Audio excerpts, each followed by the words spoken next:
Welcome, everyone, to Counterpoint Apologetics. And tonight we are having a special guest on that is of high esteem in our eyes. He has absolutely awesome credentials and I view of one of high integrity. Dr. Dustin R. Smith, a New Testament scholar whose research focuses on early Christology and the Jewish intellectual world of the New Testament. His work examines how Jesus is understood within the Second Temple Judaism and the earliest Christian communities. He's also the host of the Biblical Unitarian podcast, and he wrote the book on Wisdom Christology in the book of John. And he also just recently wrote a book on systematic Christology, systematic theology in the early church, which I just purchased last week, thanks to Brother Nero, who recommended the book. And so far I've engaged in that, and I've truly loved it. And I wanted to add in my guest tonight, Dr. Dustin Smith. I truly appreciate you coming on. Appreciate you. Introduce yourself beyond what I've already added, and thank you very much for coming on. Thanks for having me, Chris. I appreciate it. It's nice to meet you and all of our other guests here. And I'm just happy to be here to talk about my work. I'm honored that people would want to engage with my rantings and writing. So I'm grateful to be here, and thank you. Appreciate it. Absolutely. I saw you. I've, of course, already had your book for quite a while, and it was one of the probably one of the first strict books I've ever read on wisdom. Even though I've had other books that I've engaged with in sections that deal with that, but I thought it was a very good book. And I've always had a form of wisdom Christology, but I thought your book was excellent on the subject, and I truly appreciate you coming on. And we're also having a panel of guests to engage with Dr. Smith on Wisdom Christology, because we do find this to be an important discussion. And this is about Wisdom Christology, but it's also a comparative theology type of live we're doing. This is to engage Dr. Smith with his book, and also for Oneness and Unitarians to come together and say, hey, where do we agree? Obviously, there's some disagreement, but we all can do that in brotherly kindness and love toward each other. And that's what we promote here. Always do. We love academics. We have Trinitarian friends. We have Unitarian friends. Love each other. You can disagree without destroying each other, and that's what we're promoting. So I will add on also a panel of guests. Elder Brandon Nero. Hey. How you doing, sir? Good. Glad to be here. Salutations to everyone. I am excited about this conversation tonight. Wisdom Christology is an area that really excites me. Thank you, sir. And our other, Timothy Smith.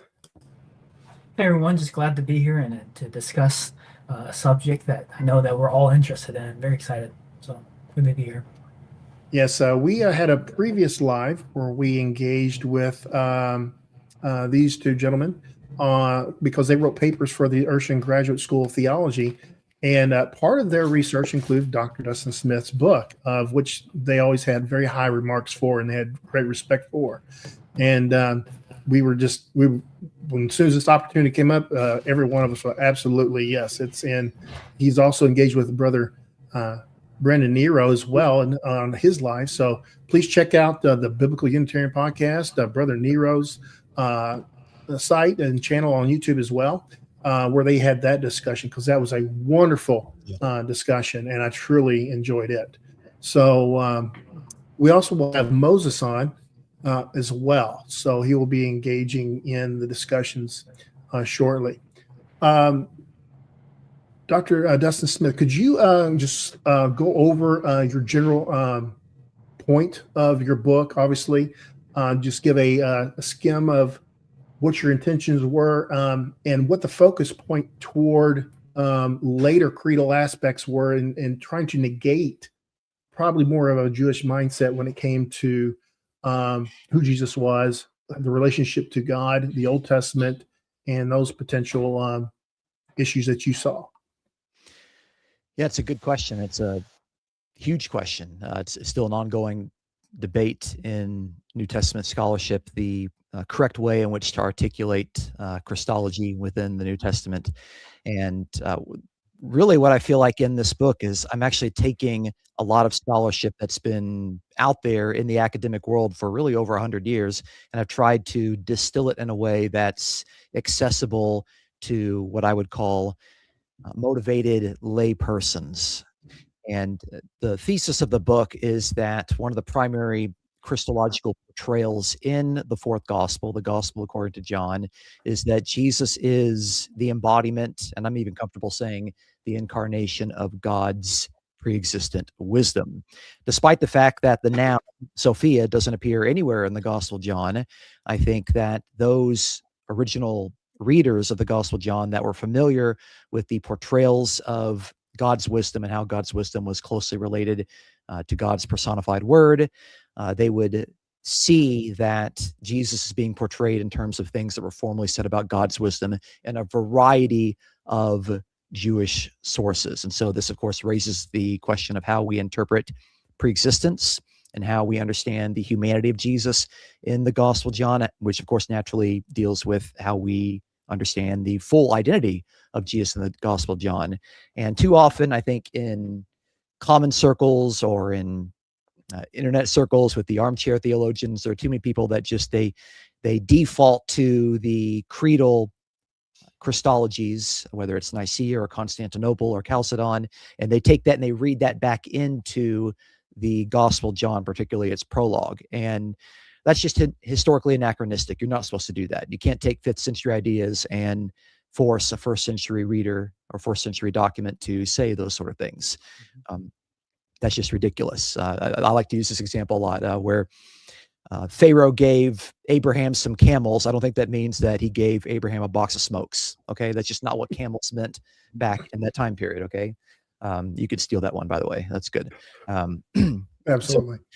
So, I'm just trying to portray Jesus in the Gospel of John in the way that I think that the author was trying to portray him, which is seeing Jesus as the embodiment of God's wise interaction and his instruction to his creation. And really, wisdom Christology is something that appears in nearly every other book of the New Testament. But my opinion, at least the argument in the book, is I try to demonstrate that the fullest expression of wisdom Christology does appear in the Gospel according to John out of all the books in the New Testament. Awesome. That is one of the primary things that I really enjoyed in your book. And I know having discussions with Tim and Brother Nero as well, it was very refreshing to step away from the whole Greek mindset and trying to force certain aspects on it, but coming from a coming forward view instead of an anachronistic forcing from Greek thought and mindset to Jewish thought. It seems just extremely awkward. Obviously, historically, you're going to have some type of overlap in type of teachings, but it was very refreshing to read your book and get a background on that. I wanted to add Moses to the top to our panel. Hey, Moses, how you doing? Hopefully his mic's working. All right. His mic's probably not working. Tim and Brother Nero, what would you like to add to his interactions on and what he said? Yeah, and of course I have the book and I've gone through it and made all my categorizations and really thinking about it. One of the things I think probably restate a little bit of what Chris said. I think it was very refreshing to see the approach that was made, because I think, especially within apologetic context, we're so used to going back and trying to argue and trying to argue the Greek out of the text. But from what I can discern reading it, it's like you pick up from, of course, the Second Temple period understanding of a Jew and how would they understand this? What was their thought process, which I think has really been missing, at least on the larger scale, is the overall larger conversation of how was wisdom understood, how was it interpreted, and what were they communicating in saying some of the things they were saying. I think and I'm going to keep saying in apologetic settings, I think that has been probably embarrassingly silent in the conversation, which I think that needs to change. Absolutely. Yeah. I've always been very interested in like kind of reconstructing and understanding the context of Paul, because there was a lot of times when you know, when I was in high school and even early years of college where I'd have, you know, Trinitarians come up to me and be like, oh, if oneness is correct, then why aren't you, you know, and they were very dogmatic about it. And there were some points that they had, but when I read the text, I realized like, yeah, that doesn't make sense either from a Trinitarian standpoint. And then like, so I try to really dig into the text and understand. And there's a lot of things that people will take certain statements and but then leave out the full reasoning of Paul, because that was one of my big things is Paul and the Torah.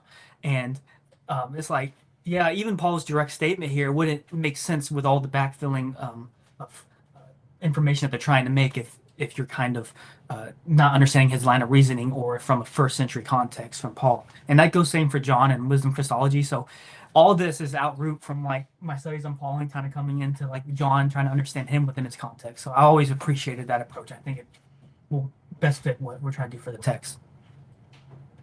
One of the interesting questions I had for Dr. Smith, and this is kind of a little bit, you know, looking backwards, but when we look at Proverbs 8 and some other references in your, especially in the first 2 chapters of your book, obviously, I think one of the reasons why Wisdom Christology has taken a backseat is because of the beating that Trinitarians took in the first centuries with Arius. I don't think they liked how Proverbs 8 framed wisdom. And I still don't, because when you read the whole reality of you just, it's pick and choose, right?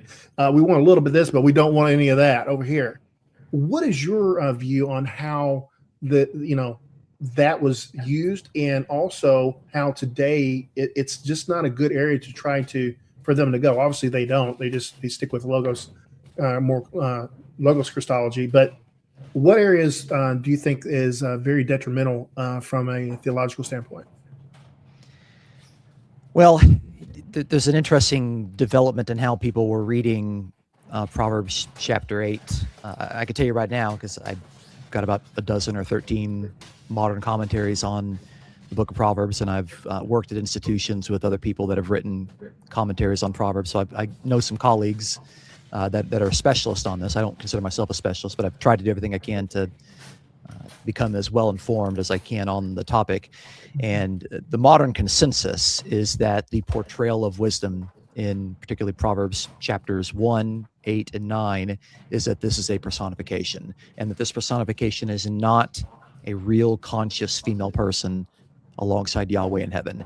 That is the consensus. In fact, there are some evangelical commentaries now that actually say reading Jesus into this is wrong and you shouldn't do it. So they're pushing back on their own people, saying that's, and I applaud them. That's good. And generally, the Old Testament scholars, they're better at that sort of stuff. So that's good.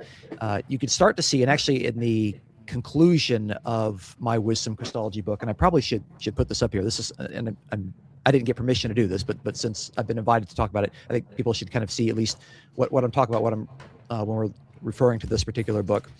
And in the final chapter, I try to answer the question to the best of my ability, where did things go wrong? Because you're interested kind of in history. And you start to see that some of the early writings in the 2nd century, maybe even in the 1st century, still were understanding wisdom as a personification, and they still understood the Gospel of John and using it that particular way.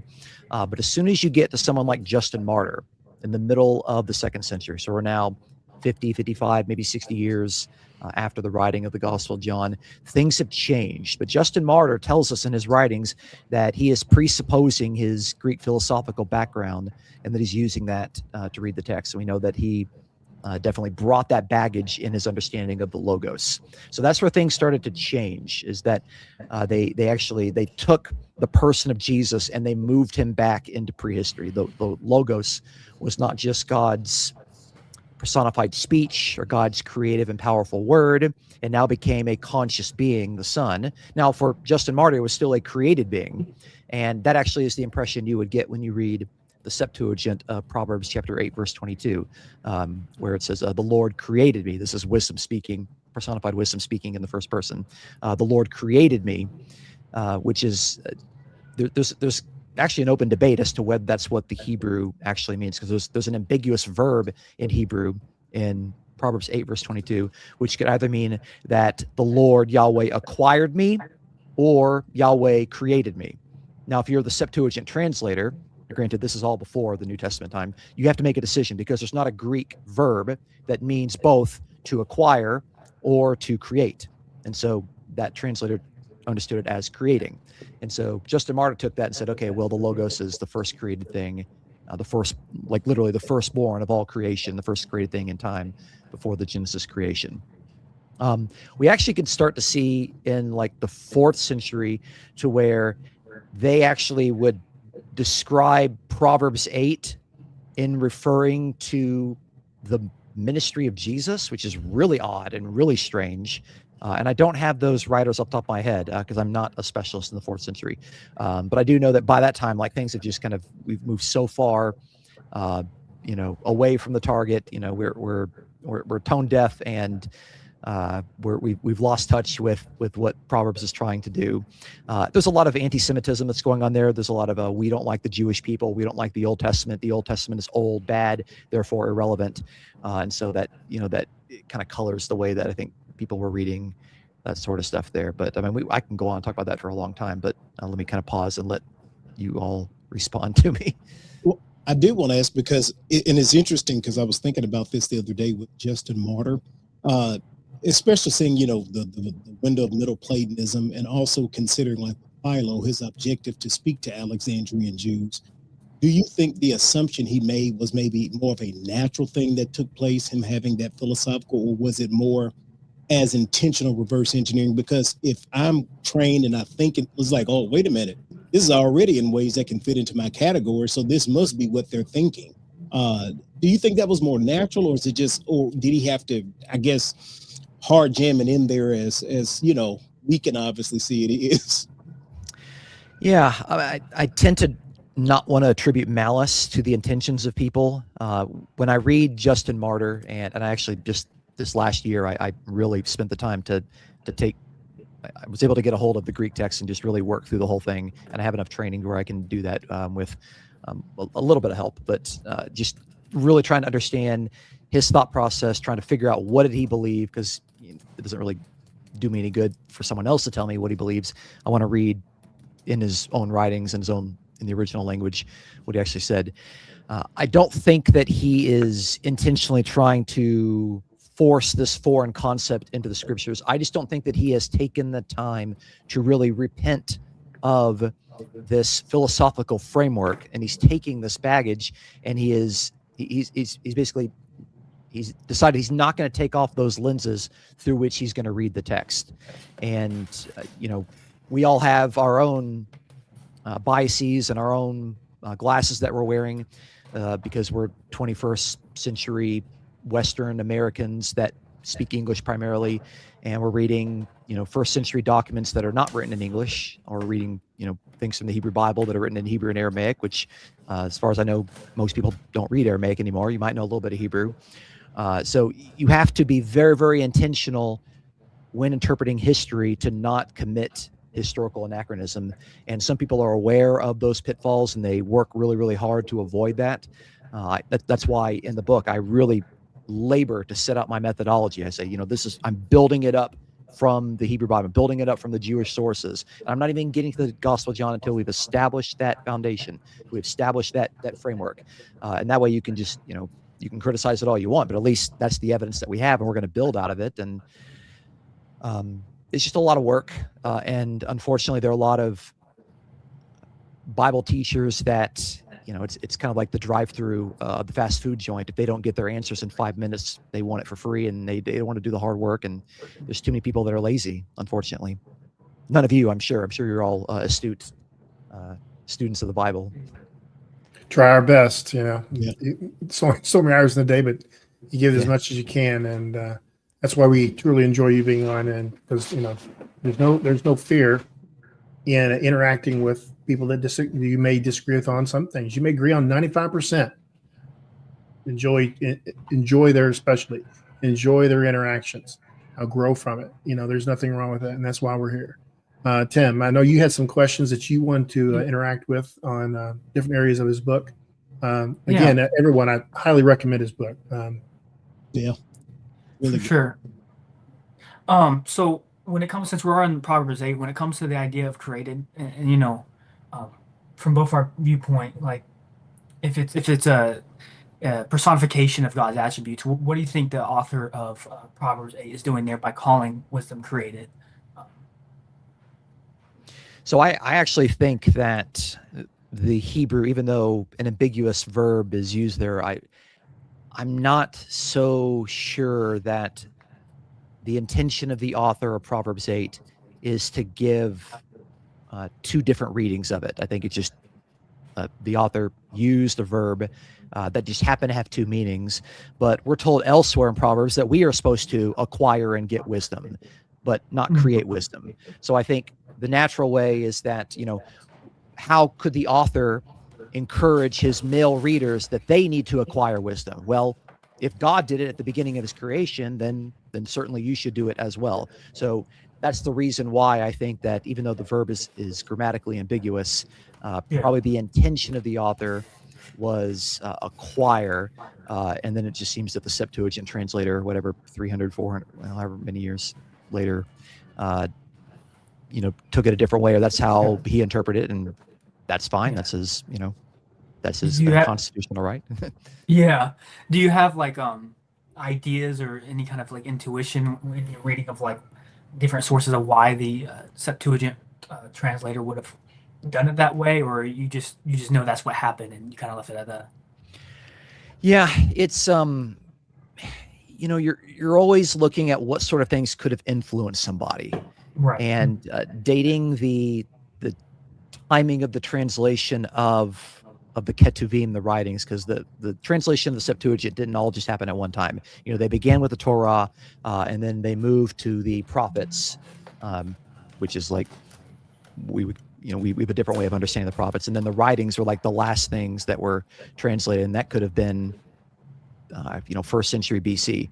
So we have some Jewish works that have drawn on Proverbs that elaborate on this wisdom tradition, such as books like Sirach, which also kind of bring this out a little bit. So it could be that the author, I don't even know how I could prove it to you at this point. Yeah, that's why I was asking intuitionally, because I know there's, at that point you're doing a kind of like a judgment call. So I was just wondering what your judgment call was on it. Yeah. I'm not expecting you to like lay it out like, this is 100%. I'm just was wondering like, what was in your research, what was kind of the feeling that you got with it? Like, oh, this seems like the most likely option, or do you you didn't pick one? Yeah. One of the things that I'm comfortable doing as a biblical scholar is saying, I don't know. Because the last thing I want to do is to feel like I have to give you an answer to a question because I need to feel like I'm the expert. And so I have to if I don't know, I'm just going to tell you I don't know. I'm not going to make up something and lie to you. Yeah, for sure. I'd rather be honest with you about that whole thing. But that's a question. Like, I don't know if we can know the answer to that. I think it's just an impossible question to answer. I'm not aware of any sort of good reason as to why that is, and it's extremely difficult to get back into the mind. Oh, yeah, we hear you, Moses. Okay. You can hear me? Yeah, it's difficult to get back in the mind of ancient persons, especially when we have no idea who this translator of Proverbs was in the Septuagint. Fair point. So it's a good question, though. Thank you. And I do truly appreciate you saying that, because watching your podcast, I have noticed that you're very straightforward. If I don't know, I'm not going to force something that something I can't prove, and that's one of the reasons why I have great respect for you. Moses, do you have anything you wanted to add or ask? Yeah. One of the things that I thought was very interesting, because you mentioned the 4th century, was actually I'll save that a little bit for later. I was reading J.D. Kelly. I'm not sure if you've read his Early Christian History, really good book. And on page 135, he talks about how Dionysius of Alexandria kind of elaborates on the interpretations of Proverbs and a lot of wisdom literature. And according to Psalms chapter 109 and 3 in the Septuagint, it says, "Before the dawn I begat thee out of my belly." And also in the Septuagint of Proverbs 8:25, it says, "Before all the hills he begets me." So if we're identifying Jesus as wisdom, I guess where would you say that John 1 and 1 would you say John 1 and 1 takes place? Um, because if we're understanding Psalms chapter 109 and 3 in the Septuagint to be before the dawn, I begat thee out of my belly, what would be the dawn, if that makes sense? Yeah. So the interesting thing, and I would need to go back and look at this because I've looked at it a while back. I think that there's a corruption in the Septuagint of, I think Psalm 109 is really Psalm 110 in the English, if I'm not mistaken. But the Hebrew does not say that. The original Hebrew is very clear, but I think there's a corruption in the Greek. So it's hard for me to build an argument on the Greek Septuagint. Now, when it comes to the Gospel of John, which I imagine at some point we do want to talk about, we can talk about Right. wisdom all we want, or Proverbs, but the John 1:1 is very clear. It was in the beginning that the Word just kind of always was there, which is natural. If you got the Creator, naturally the Creator's speech, in my opinion, his creative and powerful Word is naturally always going to be with them. So now granted, there are a variety of Jewish texts that talk about God's wisdom that was there in the beginning. So some of them will say wisdom was just kind of always there with God because it's God's own wisdom. He always has it. Others will say it was created. So there's a fluidity in the understanding of the different Jewish writers on this particular topic, probably due to the fact that there's ambiguity in Proverbs 8 verse 22 in that particular verb, that's understandable. I get it. So. But John 1:1 is very, very clear. The Word always was there. So would you say it was existing or eternally existing? Would you see this as an ad intra reality to God or an ad extra reality of God in John 1:1? I just think the wording of it just kind of indicates that in the beginning was the Word. Whatever you want to define the beginning was, the Word was already there. Now, granted, I do try to situate that in something that I think is something that is familiar to the readers, because I am 100% convinced that when John 1:1 says in the beginning, and he talks about God as the creator and creating through the Word and creating life and light and humanity, he is very deliberate in drawing his readers to be thinking about Genesis chapter 1. Okay, so we know what that beginning is. Okay, like in fact, just in John 1, the opening line, "And our he," is a direct quotation from Genesis 1:1 in the Septuagint. So again, just like all of those themes, I think it seems, I don't know, what else could he mean by that? How do you feel about the assertion that John 1 and 1 is talking about the beginning of the ministry of Christ?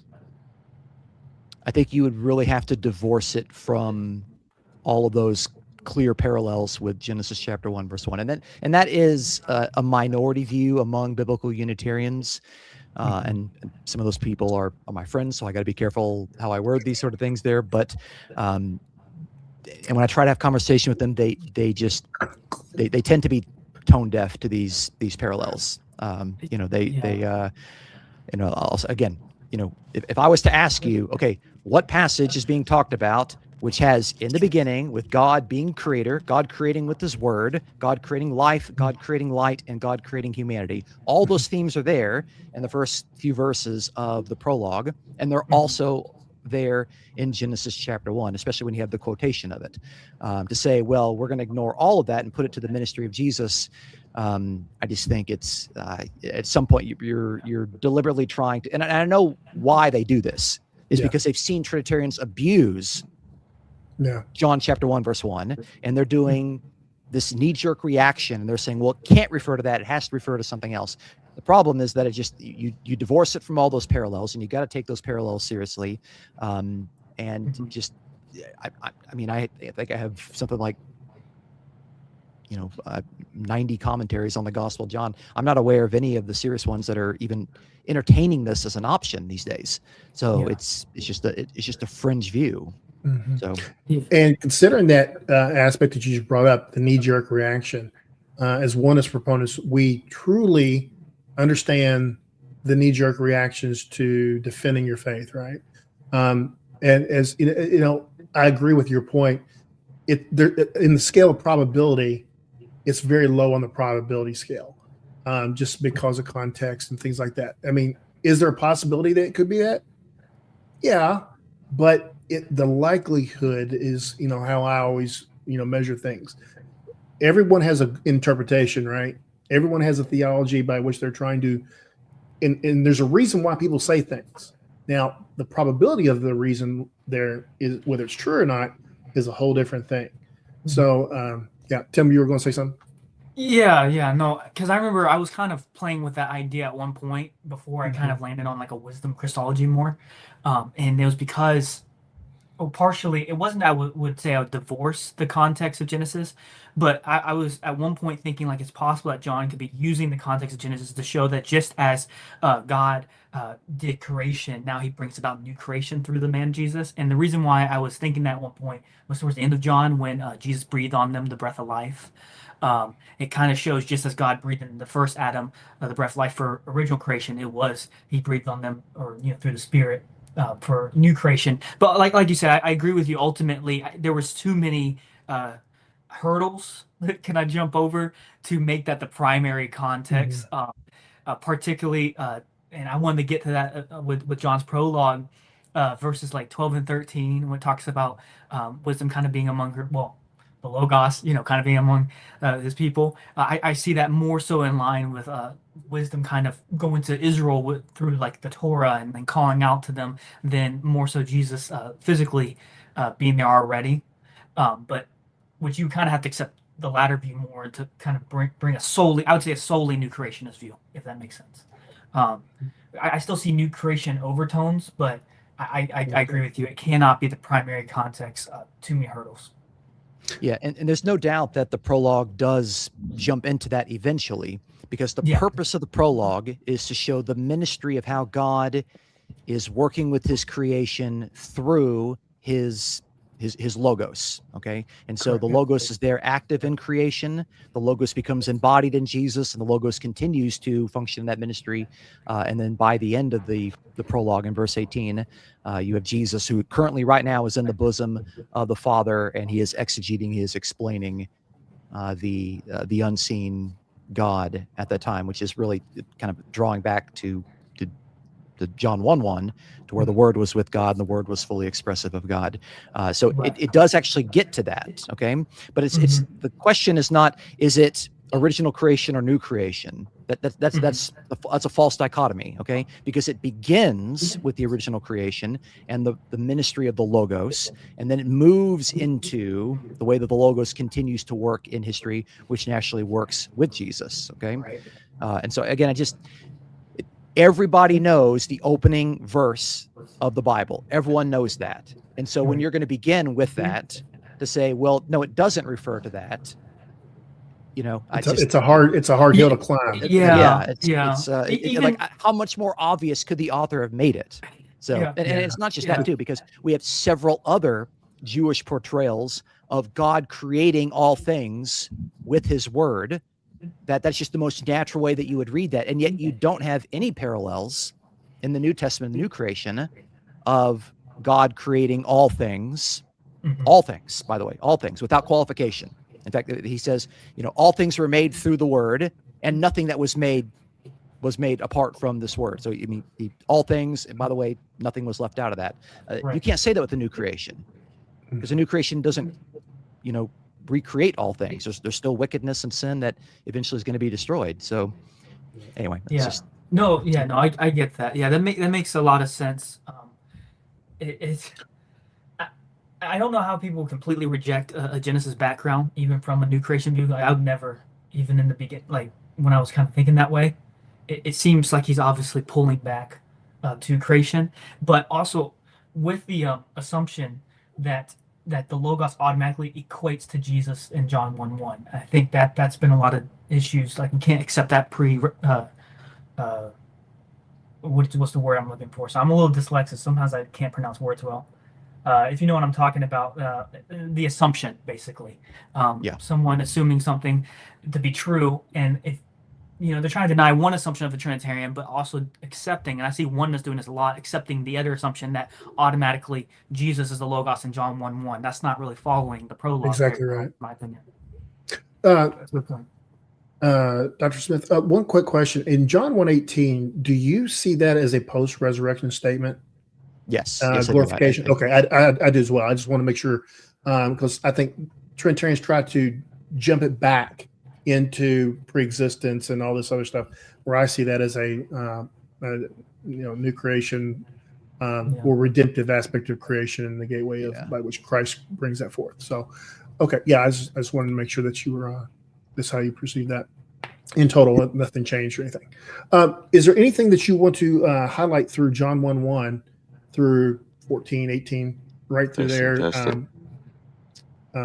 Yeah, we got you, Moses. Okay, Anything you wanted to say? Are you asking me? Yes, concerning John 1 through 14 or through 18. I don't feel that my position has changed much. I've gotten some good feedback on it, because one of the things that I think I've become more open to, and probably today, I'm probably 50-50 on this, since that John 1:14, where the Word became flesh, I used to be pretty convinced that was referring to the birth of Jesus, because you have the enfleshment, okay, you have the flesh part there, and that's the first time where he's the monogenes, he's the unique one of the Father, meaning he's the Son of God. Okay, so that just naturally sounds like the birth of Jesus. But the other side is that a strong argument has been made to me that this could also refer to the baptism, because particularly the baptism, that's where Jesus is declared by the voice from heaven that you are my Son, you are the Son of God, you are declared to be the Messiah, and naturally the Spirit comes upon Jesus and empowers him. It coronates him for his ministry. So I leave that open. I think it's I think there's good arguments that could be made either way. So I don't think that when I wrote that chapter, and even though it was published in April of 2024, that was all written probably a year earlier. At that point, I was more convinced on the birth of Jesus aspect of it there, but now I'm a little bit more open, because I'm this is one of the differences. You'll have to respect, or you'll have to excuse me on this thing. The differences, I think, between an apologist and a scholar is that a scholar has to change his mind when he has new information given to him, and is always searching for the truth. I feel like sometimes apologists, they already have their truth figured out, and they have to dig their heels in. They have to defend it no matter what. I'm open to being wrong. I'm willing to change my mind and to admit if I've overlooked some evidence there. So that's why I like listening to people give me feedback, because if something was not persuasive, then I need to hear that. And I hear, okay, this argument was not very, very good. I need to go back to the drawing board. So I appreciate all of you for engaging with me. Absolutely. I would say, on that, I understand. I've heard that discussion as well, brought up from different, friends that are Unitarians. And, I would say that I don't think it's an either or. I think it's both. I think being brought forth is unique to all the situations, even the resurrection. So I don't think it's just one. I think it's more than one. In what it means to be brought forth. Everything is meant, whether it's ministry, whether it's the first begotten from the dead, or whatever. I think all of those fall in line. I don't think it's necessitating an either or situation. So I understand why you're saying that. I absolutely understand, because it does fit the profile of that also. And I do know Jerome, when he was asked about this, and they were discussing eternal sonship, and one of the things that they argued historically was that there was a different version of that in Luke that says they take the scripture, "This day I've begotten thee," right? Yeah. So that in itself is proof that that text potentially was originally in there. Of course, there's various views in different gospels, right? But that's another historical point that we won't get in here, but you may want to look into. So, Moses, do you have something? Yeah. One of speaking on that, there was an interesting quotation from is a title "Gods and the One God" by Oh, Robert you're breaking Grant. up a little bit, Moses. Can you hear me? It's a little chattery, a little Okay. breaking up. 1 second. Is it better now? Keep talking. Testing, testing. Can you hear me? Yep. Testing, testing. Yeah. Is it still staticky, or is it That's better? better. It's a lot better. Yeah. Gotcha. All right. But what I was mentioning the book "Gods and the One God" by Professor Robert Grant, and there's a quotation in there where it talks about the gospel of and the only reason I mention this is because the gospel of the Hebrews, in that there's a Coptic fragment that's preserved in Jerome that speaks about the baptism of Jesus, and it says, and I want to quote this really quick. It's on page 142. It says, "There were also Christians whose ideas about the Spirit and the origin of Jesus did not win broad favor. And these people, especially in Egypt, read the Gospel of the Hebrews, which expresses the singular doctrine of the work of the Spirit, notably in fragments that came down in Coptic or were cited in Jerome origin. And the Coptic fragment, not necessarily primitive, read thus: When Christ wished to come upon the earth to men, the good Father summoned a mighty power in heaven, which was called Michael, and entrusted Christ to care thereof.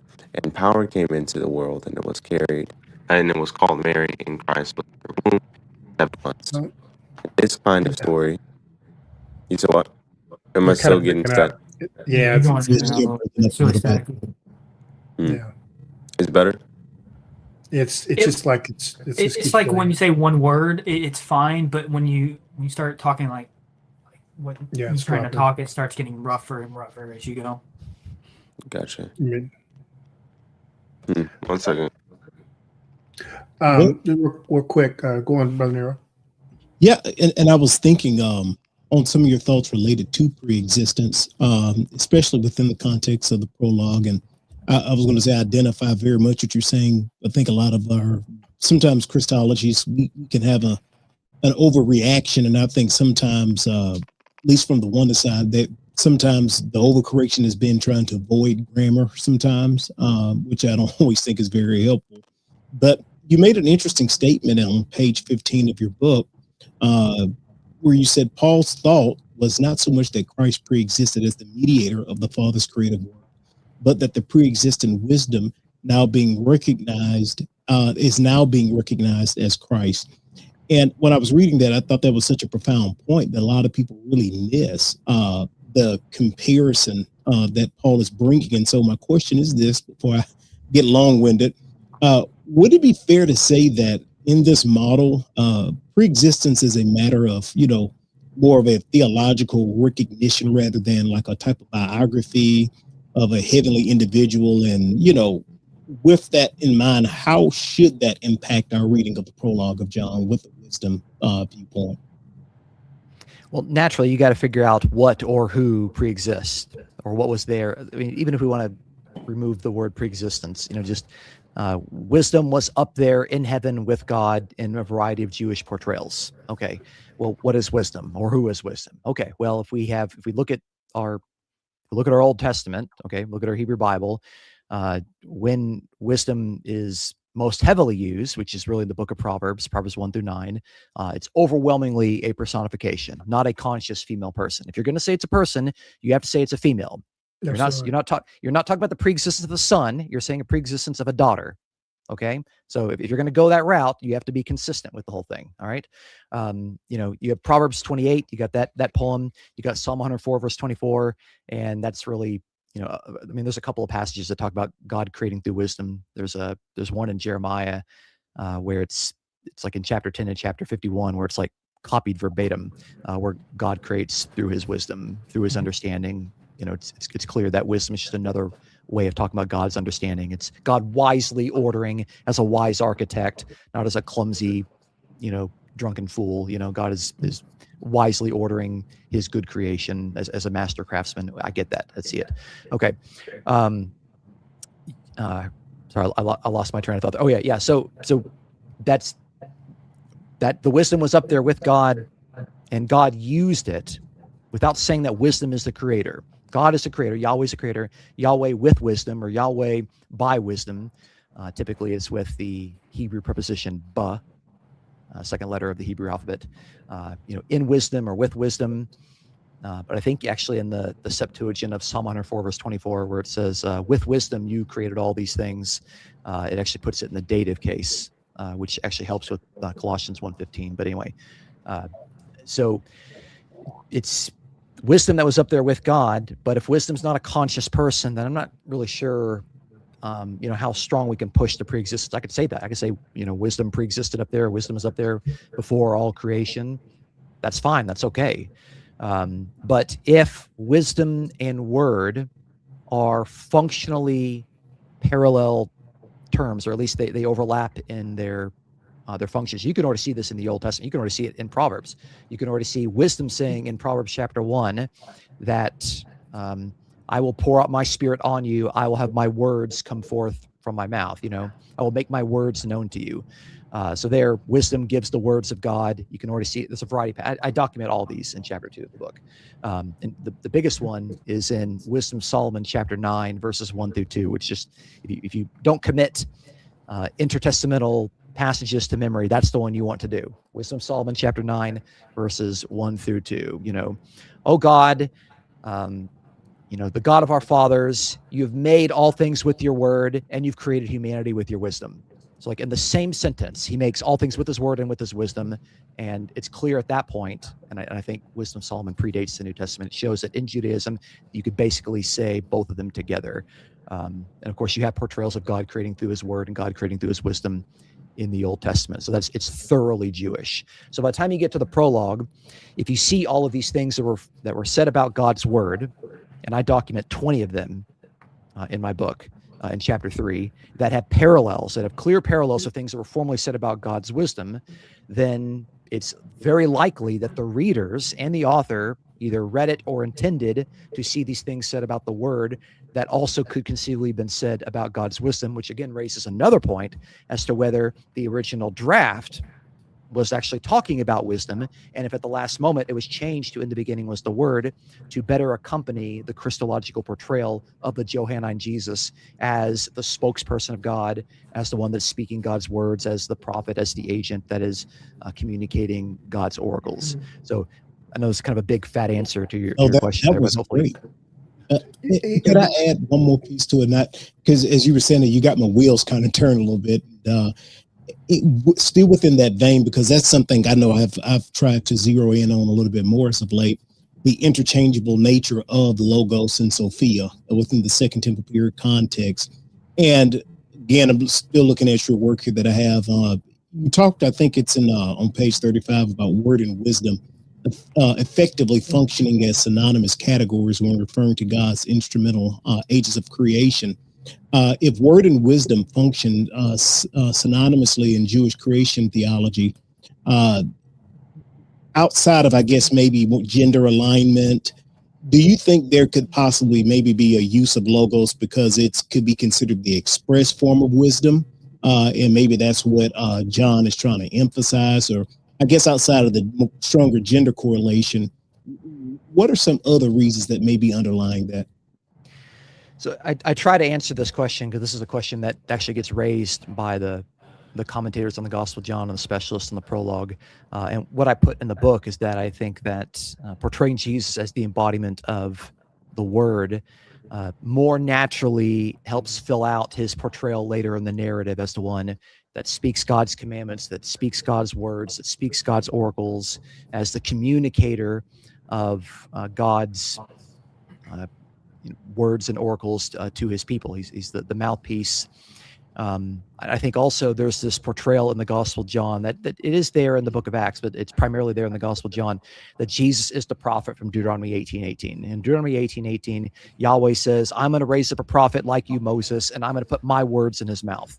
And so I've got a variety of episodes on on my podcast where I go through and I show every possible way in which the Gospel of John deliberately and intentionally takes that portrayal from Deuteronomy 18, really it's verses 15 through 22, and it portrays Jesus in that way. And so I think naturally portraying Jesus as the embodiment of God's logos more naturally conveys the prophet from Deuteronomy 18, in which Yahweh puts his own words, Devarim, into the mouth of this prophet. So he could have said wisdom, and it's very likely that the readers were reading these things and said, okay, that also makes sense with wisdom as well. But I just think logos, which is grammatically masculine, as you rightly pointed out, more naturally conveys this Christological illustration that the author is trying to convey.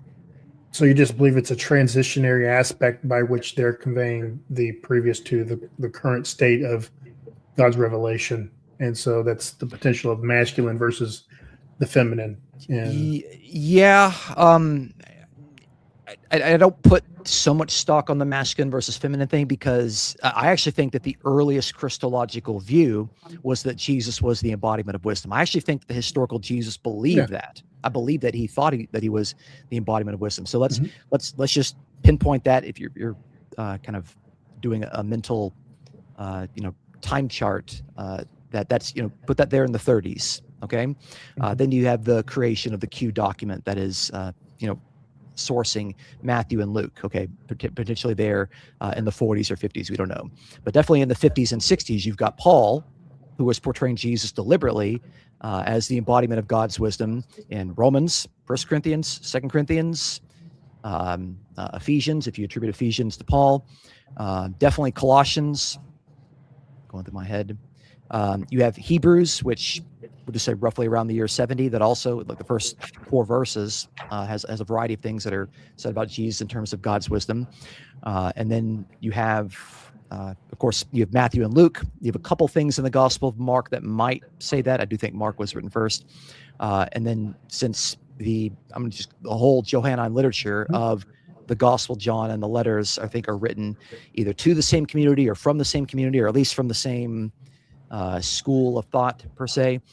You have that phrase, the unique one, which older translations say only begotten, but the adjective monogenes is no longer understood as dealing with generating. It actually deals with genus, like one of a kind, unique one. So that also appears in 1 John, so you have it there as well.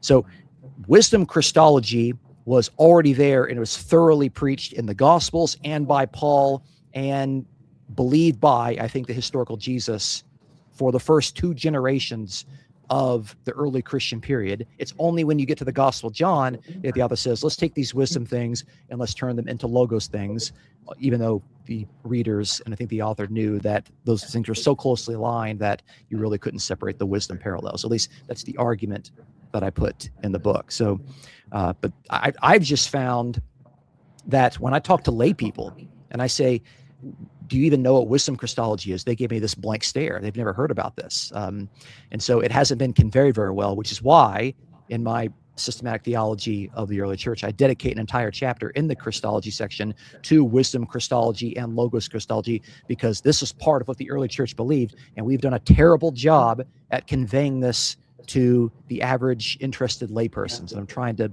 be a part of that solution. So, by the way, if for the readers that want to know what I think most recently about wisdom Christology and logos Christology, it's actually the systematic theology book, to where the wisdom Christology and the Gospel of John is just a year behind. But it's far more focused on the 4th Gospel there. And I have that book, so can't wait to delve into that one. So that's going to be a joyful read. So, Dr. Smith, we wanted to get into some comparative theology. We're a little bit over time on the other part of our discussion, but I know we want to get into some interacting, and I know you have questions for us as well. So we definitely don't want to limit your time on that. So do you want any one of us to kind of do a general overview of Oneness Christology, or and how that works in incarnation, or? No, I feel like I've got a good feel for it, and I imagine most of the listeners that are subscribed to your show here are probably going to be Oneness persons, and they probably don't need a review of those basic points. correct me if I'm wrong. I'm just kind of put my finger in the air and seeing where the wind is blowing. Yeah. But I guess part of what you do whenever you write something is you listen to feedback and you hear, okay, did people find this persuasive or did they not find it persuasive? Okay, did they not find it persuasive because I'm a terrible writer, or do the dots not add up, or is it just a bad argument? There are a couple of things in the book that I do think that I have made some legitimate contributions, even though I do think that I've kind of really taken a lot of the scholarly work from the last 100 years and just kind of like compiled it together. And, I would say, like 90% of the book is not my own thought. I'm standing on the shoulders of a lot of other smarter people. I do think there are a couple of contributions in the book that I think are unique to me, that I do think help push the dialogue forward when it comes to this topic of incarnation, because I think that's when it comes to whatever Christology you have, how you understand the incarnation is very, very vital. And I tend to notice that, there are different ways of understanding the incarnation, whether you're a Unitarian, a oneness person, a Trinitarian, or an Arian. They have 4 different ways of interpreting it, okay? Which means we can't agree on this, all right? Right. So my questions deal with that sort of topic. So are you guys okay talking? Oh, absolutely. about Yes. that? Yeah, for sure. Sure. Yes, sir. So in chapter 2, one of the things that I tried to demonstrate is that the Jewish idea of incarnation did not begin with the prologue of John. It was already there 500 years earlier in the book of Proverbs. And this is one of these interesting stories. So probably like 10 years ago, I was translating through Proverbs, and I got to Proverbs chapter 31, and I noticed that, so in Proverbs 31, verses 10 through 31, you have this big section about the ideal wife or the excellent woman.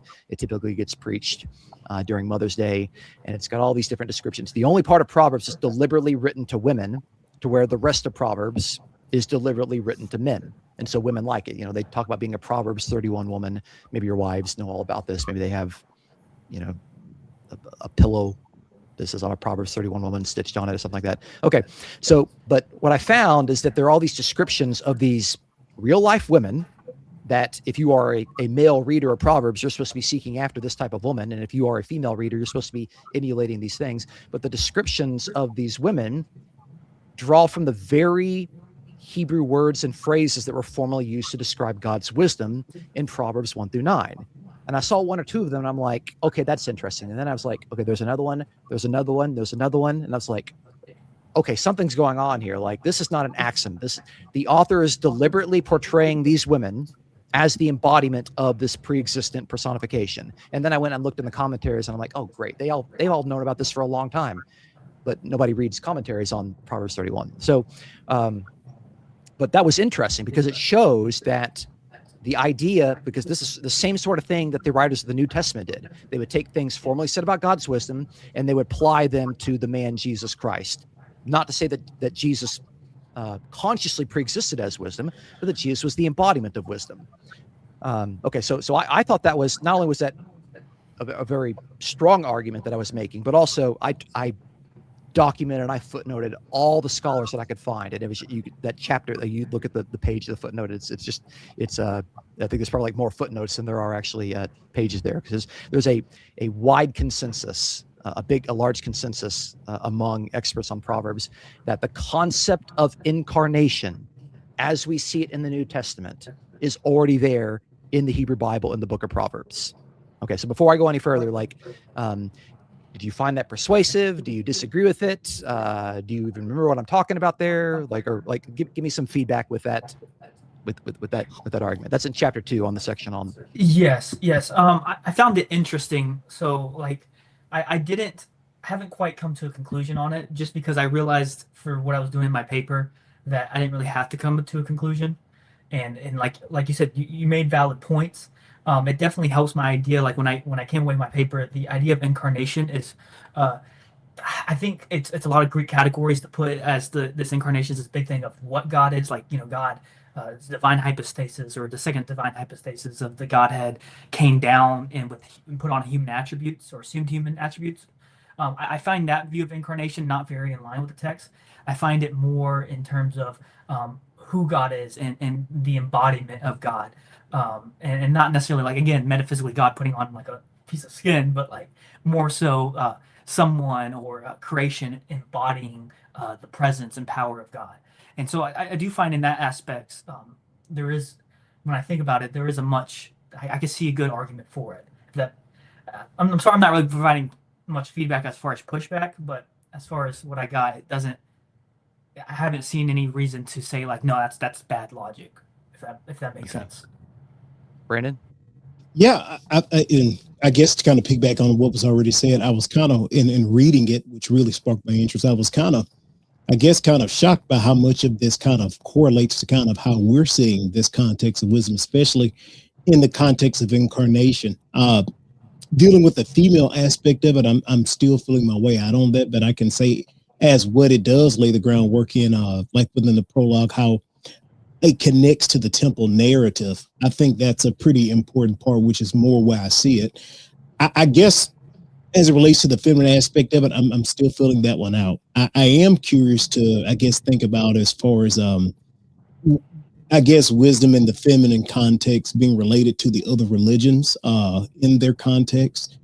I guess I'm trying to see, are there other cross-cultural aspects where incarnation could be even maybe hinted at from a larger perspective, or is this something that's just unique to the Jewish or the Second Temple period worldview? Yeah, so what you find in the description, the socioeconomic description of these women in Proverbs 31, 10 through 31, is that they're living in the Persian period. So this is post-exilic. Okay, they're living in their own land. They're able to own their land. They're able to to make things, to create things. They're able to own property. They're able to buy things. They're able to sell things. They're able to make a profit. They're able to assume that their husbands are at the city gates. It assumes kind of a post-exilic standpoint there. It's not the period of monarchy. This is the experts that have worked on this have kind of dated this to the Persian period. So there's not Greek concepts.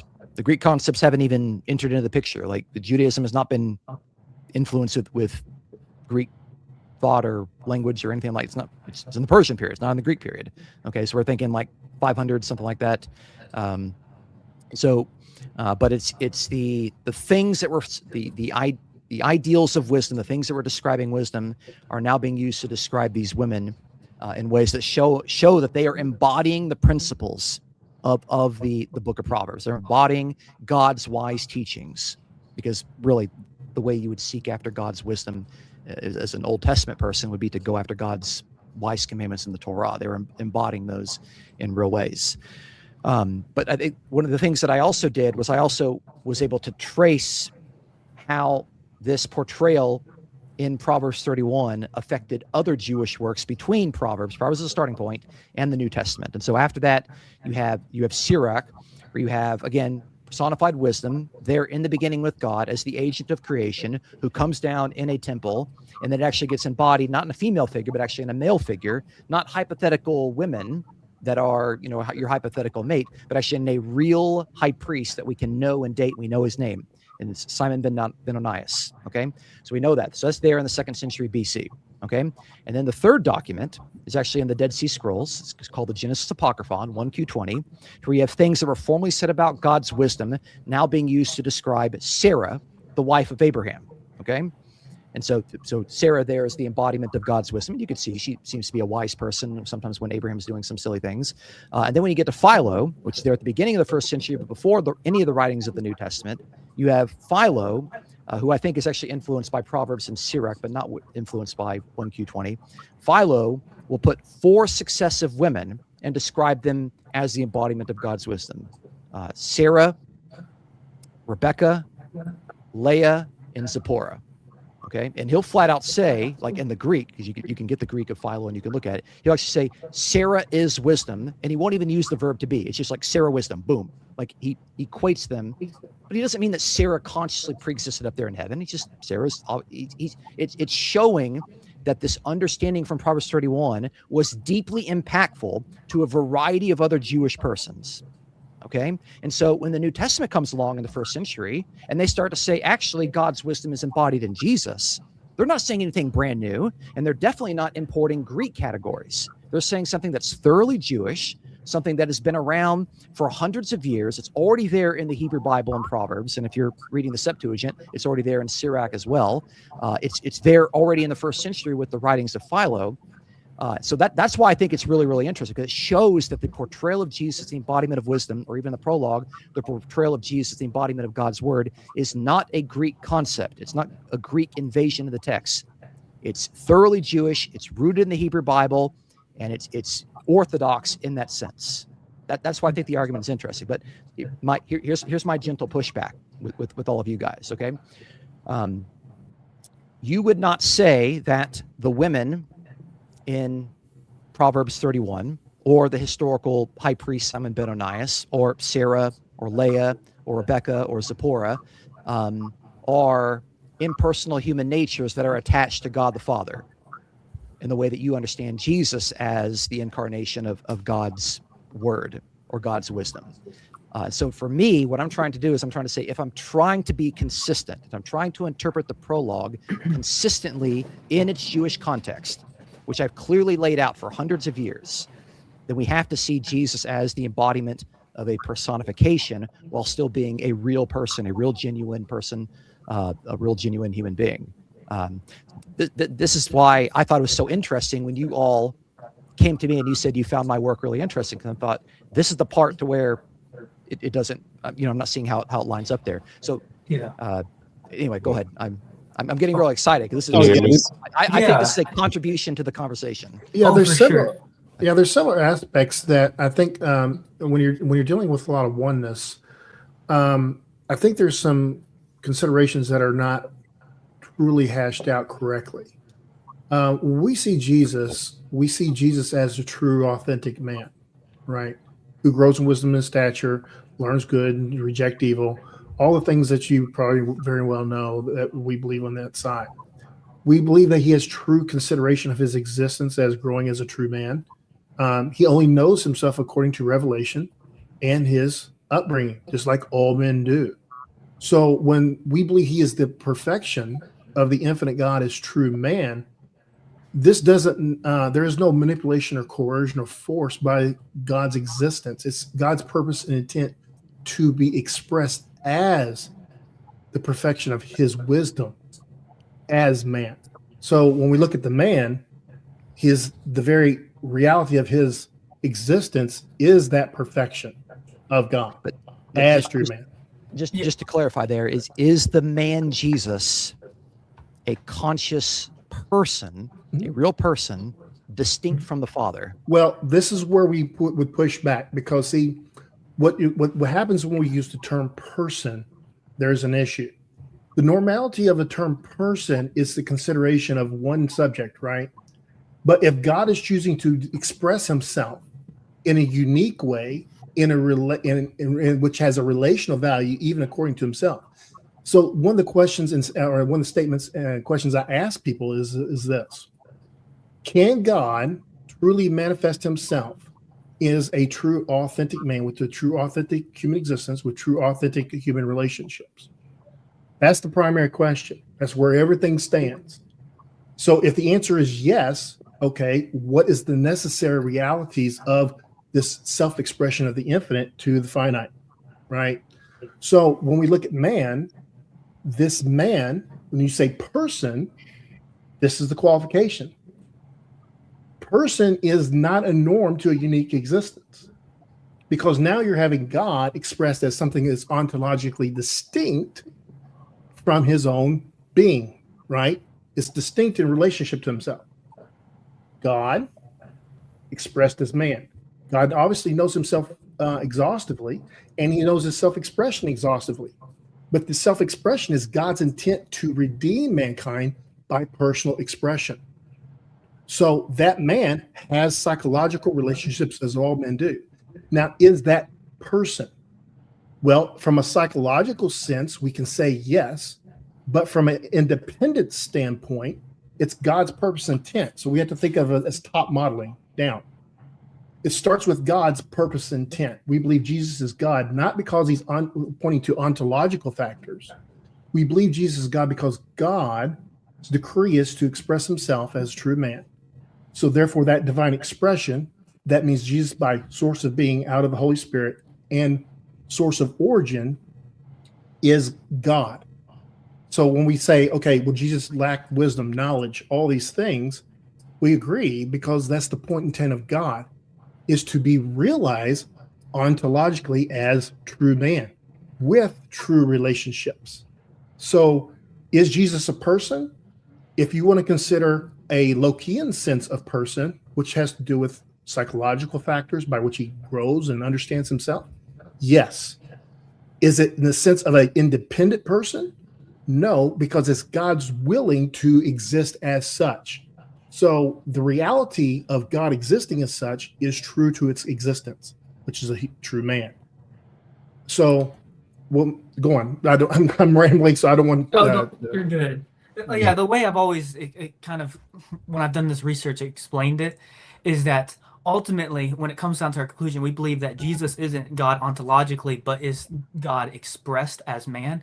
And with that, we have to understand the implications of oneness. And this is why I think your book made me a better oneness and helped me understand. Because there was moments, I'm not gonna lie to you, there was moments where I was talking to my wife, I was talking to my mom, and like, am I going Unitarian?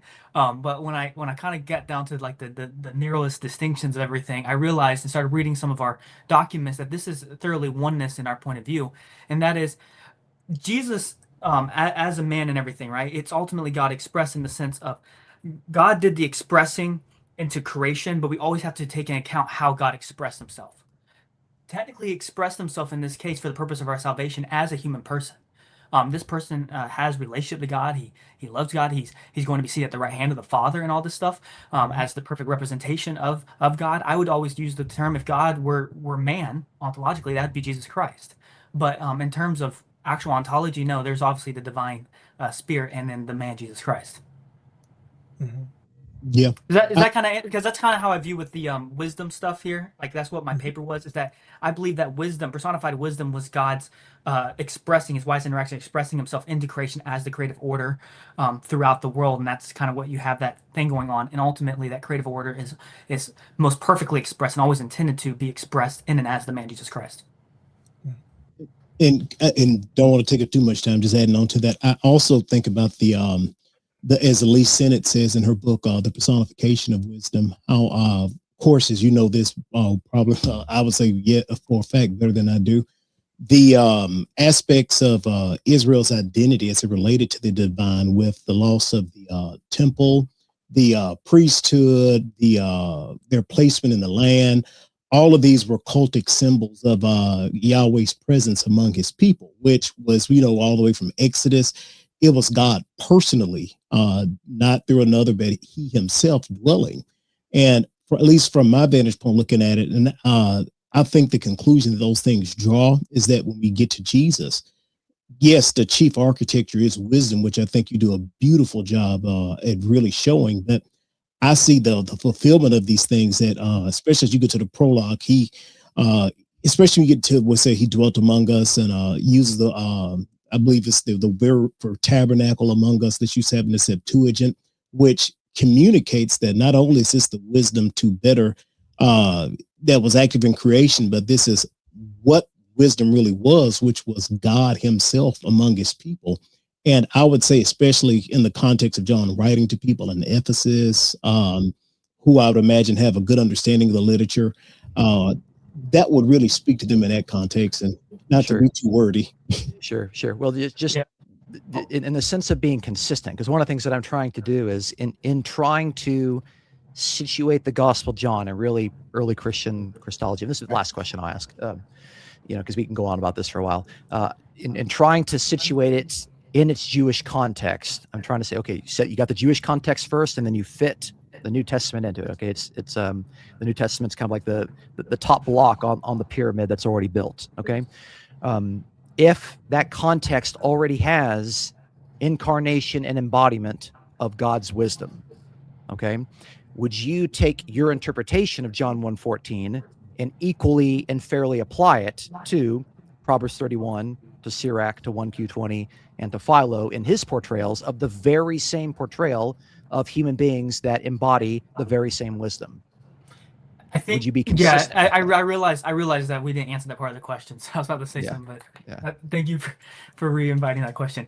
I think to be consistent, I would say that in a sense, yes, you would apply that consistently, but there is one caveat, and that is that Jesus Christ is the full expression of God, whereas the others would not be. So if you have some type of incarnational language, and with the wisdom kind of language there, and kind of this is my big thing with Paul and like the Torah and stuff. It's like there is this two ways logic, and you're trying to embody one way. Well, Jesus is the perfection of that embodiment, unlike Sarah, unlike any other model. And the only reason why in this text, at least in the text what I see with the virgin birth and all this stuff, the reason why I can say this is that ultimately, for the purpose of our salvation and to release the Spirit out to us so that we can, kind of partake in this, he fully expressed himself in the creation as man. And so I think there's a little bit. Do you see the distinction I'm making there? Like how there is still a difference between Jesus and them because of him being the full incarnation.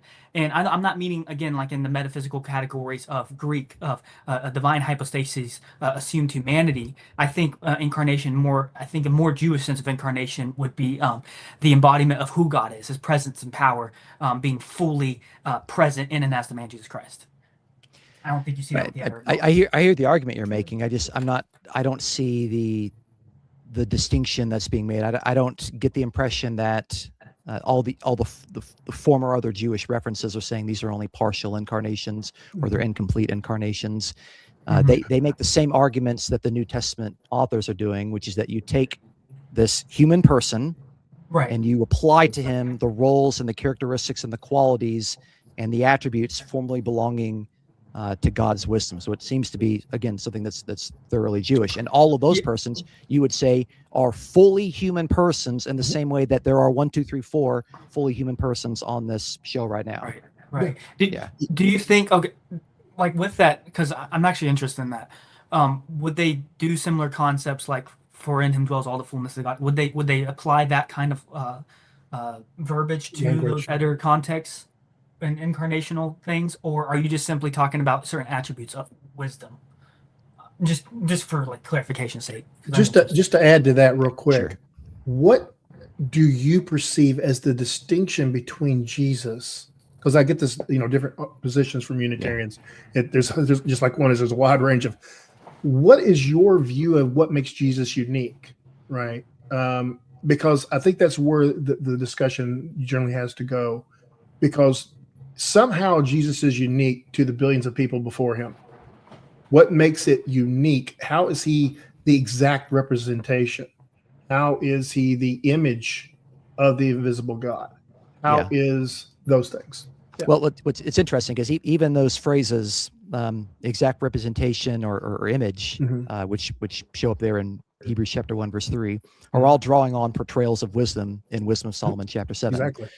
So it's so that language is already there. But again, that is the writers of the New Testament taking qualities of wisdom and applying them to Jesus in the same way that these former Jewish writers took their own qualities of wisdom and applied them to these human persons. So what makes Jesus different? I think the obvious thing is that Jesus is the Messiah. Okay. The other people are not. Okay. You could say Jesus is sinless. The other people are not. But again, I see Jesus as a human person in the same way that everyone else is a human person. But our Christologies have a different understanding of how Jesus is a human person, and we don't have to hash that out or try to litigate that whole thing. I think I get where you're coming from on that whole thing. It's just to me, that's what I see as one of the strengths of my reading of the prologue as a biblical Unitarian, is that it maintains consistency with the portrayals of incarnation from these other Jewish sources, to where I'm seeing an argument that, we need to make an exception of Jesus here, which is that's your argument. That's fine. But this is me hearing the feedback and thinking, okay, you did not find my argument persuasive on this particular point. No, actually, I do. But my only thing is that I think that the Torah, when we follow the law, we are embodying, because like Christ in us is the perfection of law, right? So there's the medium change between that which we perceive through lenses of flesh and through hearing and seeing, versus the new covenant by which there's a perfection that is Christ in you and the Spirit dwells, right? So there's a being born of water and a spirit. From our point of view, we see there's a difference between post-Pentecost and pre-Pentecost, right? Post-death, burial, and resurrection, the point in time by which Christ is now and the Spirit is dwelling in us. Now it's the law of Christ in us. So we would say that Christ is, I totally agree with you, because all those are in part bearing the divine image, right? When you follow the law, you're bearing the image of God, what he wants for you to do. We would just say that Christ is the perfection of that image, by which is uniqueness as true man, but ultimately for redemption as a kinsman redeemer. So I agree with you what you're saying. I just say that Jesus is the fullness. As you said, it doesn't say partial, because when we obey the laws, we walk in the path, the halakha, we are embodying God, right? But the divine expression, as we would say, is that perfection as man, as true man. So, I understand what your point is saying, and it's a great point. I mean, I don't disagree at all. I think it's great. I think it's great information. Could I? And I apologize. I'm not sure what's happening with my camera. I'm gonna just say if my wife was in here, she should be able to fix it. So since she's not, I'm gonna blame her. So because she's not in here. But looking at the personification of wisdom as a tool to communicate the attributes of God, of course, we probably hold closer to divine simplicity on that. If wisdom, at least from my understanding, is for lack of a better phrase, a poetic circumlocution to describe the literal action of God in the world, I guess when we look at this in its context, or better yet, to talk about it from this, when we have Jesus, I guess, being described in these ways, or guess, would you not, and I know you would say it goes a little bit further, but I guess, like when we talk about wisdom, we know we're not talking about a literally distinct person from the Father, but a poetic way of describing his actions. How would this not be almost putting him in a category, I guess, that would be unheard of until now, or until that time it was said almost? Well, that's my point, is that I think that with all the evidence that I'm laying out, it's not an unheard of category.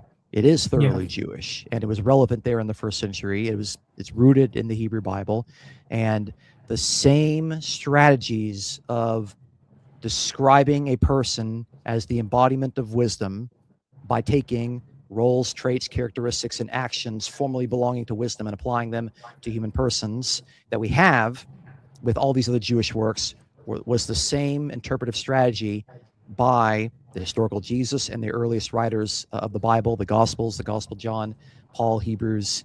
It's the same thing. So to me, I see continuity there, not discontinuity. Yeah, no. While still admitting that Jesus is the Messiah. I see what you're saying. Yeah. And my last, and I'm gonna want to let everybody continue to talk, but I guess thinking especially like in the context of Colossians, where it's very much coming from a cosmic perspective. These parallels, which is one of the things I know as Oneness Pentecostals, we really have had to wrestle with the dia with the genitive and such. Him being ascribed to these roles, I guess, in a context of creation, and of course within wisdom language. And please forgive me if I'm asking the same question over again and maybe going over my head, but do we have a precedent for that within the Second Temple period? Of like God creating through his wisdom? Or better yet, like that being seen through someone but himself, I guess, like you Okay. could. Am I making sense there? So here, I understand the Colossian hymn as beginning with creation and moving to redemption.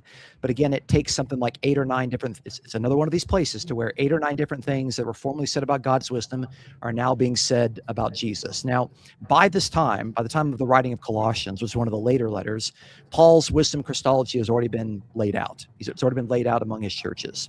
And we know in you already alluded to 1 Corinthians chapter 8, verse 6, which is the very same thing that's said in Colossians 1:15. It's God creating through his wisdom, now understood as Christ. Okay, so it's the very same. It's that sort of God is the creator, the Father is the creator, and he creates through his wisdom, now understood as Jesus. But in 1 Corinthians 10, verse 4, Paul takes something that was formerly said about God's wisdom, now applies it to Jesus, and he says, I am talking to you in types, and I'm talking to you typologically, because the way that Paul understands wisdom that was there in the beginning and Jesus right now is through typology. That's his understanding of it. That's how he tells us. That's his hermeneutic that he gives us, and he gives us the answers to that, okay? So if we take these things that are said about Jesus in the Colossian hymn in 1:15 through 20, and you look at all the things that are formally said about it in Jewish literature, and I document all these in episodes of my podcast, you could see, again, he's typologically doing this with Jesus in the same way that was being done with these Old Testament figures. Now, granted, we're not going to have the women in Proverbs chapter 31 being described as the agents of creation, but we will have Proverbs telling us that a wife is a gift from God, as in God gives you that wife from heaven. Okay, well, because that woman, that wife, is the embodiment of God's wisdom, which is up there in heaven. Okay, so it's not completely unprecedented, but obviously, while the Jews would say that God can invest his wisdom in a variety of persons, successive persons, when it comes to Jesus, he's now the full climactic embodiment of wisdom, and there's not going to be anyone else after Jesus in whom God is going to invest his wisdom. So that does make Jesus kind of the climactic final point of the whole thing. But it sounds like we need to have a whole nother conversation. Or we talk about Wisdom Christology and the rest of the New Testament. Oh, absolutely. This is much great. in it. So, real quick, in John, do you see uniqueness though in his words? Right, Jesus doesn't speak. His manner of speech is unique. It's not like a normal man. While he may submit like all men do, have a God, pray, hunger, thirst, pray out of necessity because he must. His speech is unique. For example, when Philip says to him, Lord, show us the Father, that should satisfy us. When he says, have you not been so long with you, yet you have not known me? He that has seen me has seen the Father. How can you say, show us the Father? That's a unique question that I ask, Trinitarians as well, because to them, they can't say, show us the Father. Because, I'm the second person of the Godhead. I'm not that guy. So my question would be is, Jesus speaks very uniquely. The words I speak to you, I speak not of myself, but what the Father is giving me commandment to say. So the speech of Christ seems to be very unique in its origin, its submission, and its delivery. What are your thoughts on that? In just simply, I understand it's true humanity, but how do you perceive that in your view? Well, I think of the Gospel, John, Jesus is God's agent. I think that's unambiguously clear. Jesus is the one who's been sent by God. God is the one that sends. Jesus calls himself the apostle in John 13:16. And the agent in the Jewish world fully represents the sender in every possible way. So as the agent, Jesus can say, if you've seen me, you've seen the Father, while not collapsing the sender and the agent into one person. That's not how the principle of agency works. Principle of agency involves two persons, and even the passage you read there. If I could just be a little cheeky here, I don't do things of myself. That's a pronoun. I do things from the Father. Those are two persons. You brought that passage up there. So yeah, I mean, we don't have a problem with distinction of psychology and true recognition and submission by the true Son according to his existence. We totally agree with that. If you want to talk about a psychological person who truly only knows himself according to his existence and has true submission and prayer and thirst and does all those things, absolutely. We don't conflate, manipulate, or coerce the distinctions because it's God's purpose to exist as true man. So we consider all of the factors in what it means to be true man. We don't play what we call skin suit oneness or Apollinarianism. And in that sense, we believe Jesus is God's true intent to exist as the consideration of what it means to be man. That means everything, not just God using him as a mouthpiece and it's fake. No, that's not it. Yeah, and even like for us, again, it's not like this metaphysical. And I keep saying this because like I used to say like, oh, we believe in incarnation just like the Trinitarians do, but how a lot of Trinitarians describe it, that's not how I view incarnation at all. Again, I don't believe a divine person literally put on human attributes. I think that it's more so that the divine person expressed into creation in the sense that this is a full human person in our viewpoint. Still, he still has a relationship to God, but the difference is like I wouldn't even say it's really a difference between us and you, because in your book I feel like you say something very similar to what I would say, and that is that he's the fullness of God's character and presence expressed into humanity. And to me, that is different than the rest of, I guess, the other what you would call incarnational passages. And I want to reread that, and I definitely provide more thorough feedback. I didn't realize that was like my point was more so in like I'm not as well read in Philo. So like when I started reading Philo, I read it, but like Who is? Right. I know a guy, he's Eastern Orthodox. He was oneness. He Philo is his thing. He's been a student of Philo for 12 years, and he says he understands Philo. I don't think he does. Is he married? Apparently, for him, apparently he needs the church to read the scriptures, but he doesn't need theologians or scholars to read Philo because he has eyes. That's what he told me. But I'm like, yeah, treat that with scripture. But anyway, that's a whole nother thing. But no, yeah, you did bring an interesting point there, and I think I was talking to you, Chris, about like I was wondering like how far you would go with the incarnation, because I knew where you were going with it. I just didn't have enough knowledge in some of the books it covered, other than like Wisdom of Solomon and stuff, to really give good feedback. So I do appreciate that contribution. Sure. I would say, try not to get, but I would say the way that you have, expressed this, it has highlighted to me a greater need within the oneness Christological expression to very much address, because I'm like, there's some points of this that we haven't addressed, and I think it highlighted to me some of our tunnel vision, and our, a little bit of embarrassment just arguing with Trinitarians all the time. And I say, yeah, we need to definitely expand our articulation in these areas, because it's showed a big blind spot for us. Right. Yeah, because just to let you know, we believe in Jesus is as a God now. We believe there's the true considerations of God as true man, is a glorified man in heaven, reigning as high priest, mediator between God and man. All those things, because that's what's needed as a kinsman redeemer.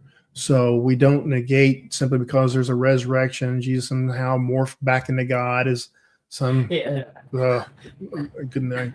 But yeah, Revelations 3, where Jesus has a God, unto the temple of my God, this, all those things. So we see the necessity of God expressing himself as to bring forward a true kinsman redeemer, in that one, he's the prototype, he's the image of what we will be. Therefore, we are co-inheritors. We're all those things. So Jesus fills the role as true man in every applicable way. He's the perfection of the infinite God as true man. And that is true man. And I emphasize that all the time, because if you don't have true man, you don't have a kinsman redeemer. You have a fake Christ. You have a fake sacrifice, fake justification, fake everything. There's no true justification before, and to be declared righteous in all your doings, to be glorified, and to sit at the right hand of power, reigning and given power and authority, which means it's not intrinsic. It's something that is given to you in Matthew 28:18. So we consider these necessities of what God's purpose and intent is to redeem as true man. Yeah.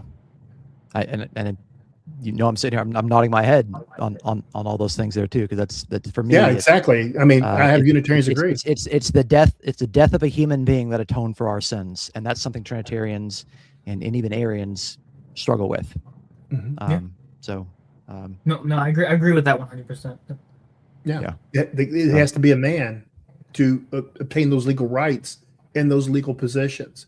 If otherwise, if God could do it in his transcendency, what's the point of the man? That doesn't even make any sense. That's God's wisdom, his order. God obeys his wisdom and his order.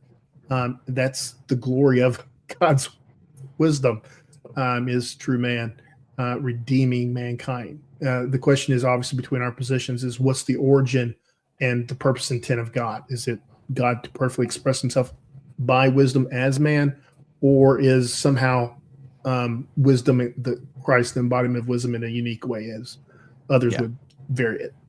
Yeah, hopefully we can all agree that John 1:14 says it's the Word that became flesh, and so Amen. This is why I labor to define what that word or what that wisdom actually is. So probably on that point of agreement, we should try to find a way to land this plane. Absolutely. Yeah, for sure.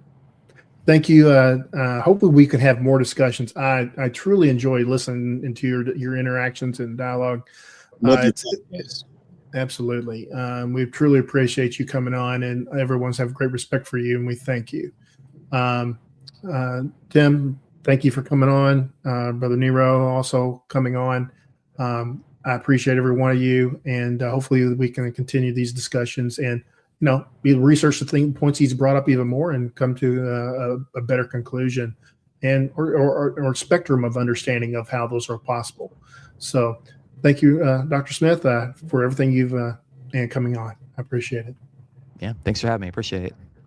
God bless. I appreciate you. Thank you. Thank you all. And well, everyone, one of the things that I wanted to do is that in this, there is you have Dr. Smith here, you have Tim and Brother Nero. Of course, obviously Moses left. I wanted to say that, do you have your book? I want to bring that up real quick, just make sure they got it. Please buy this book. And please buy that book. Yes, please buy that book. It's a great book, and also his new book. So that's another one. Do you have that one? Yeah. Brandon forces me to keep them like right here on the computer. Yes, sir. Yes, sir. Awesome. Yes, I just want to make sure because I forgot I wanted to promote that right before I left. Yeah. So thank you all. Hardback copy. Oh yeah, definitely. That. Thank you again. Appreciate y'all.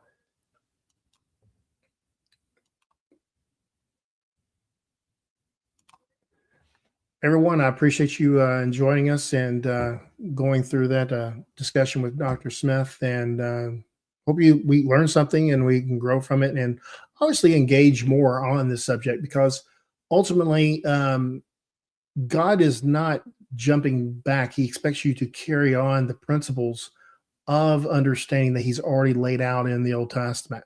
It's not, Paul's not trying to recreate God.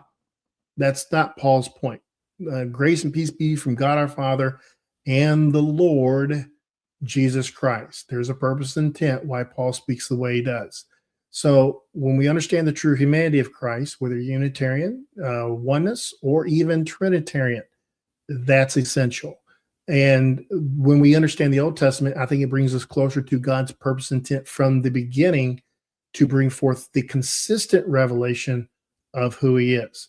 So I pray everyone has a great night, and thank you for joining us on Counterpoint Apologetics. God bless.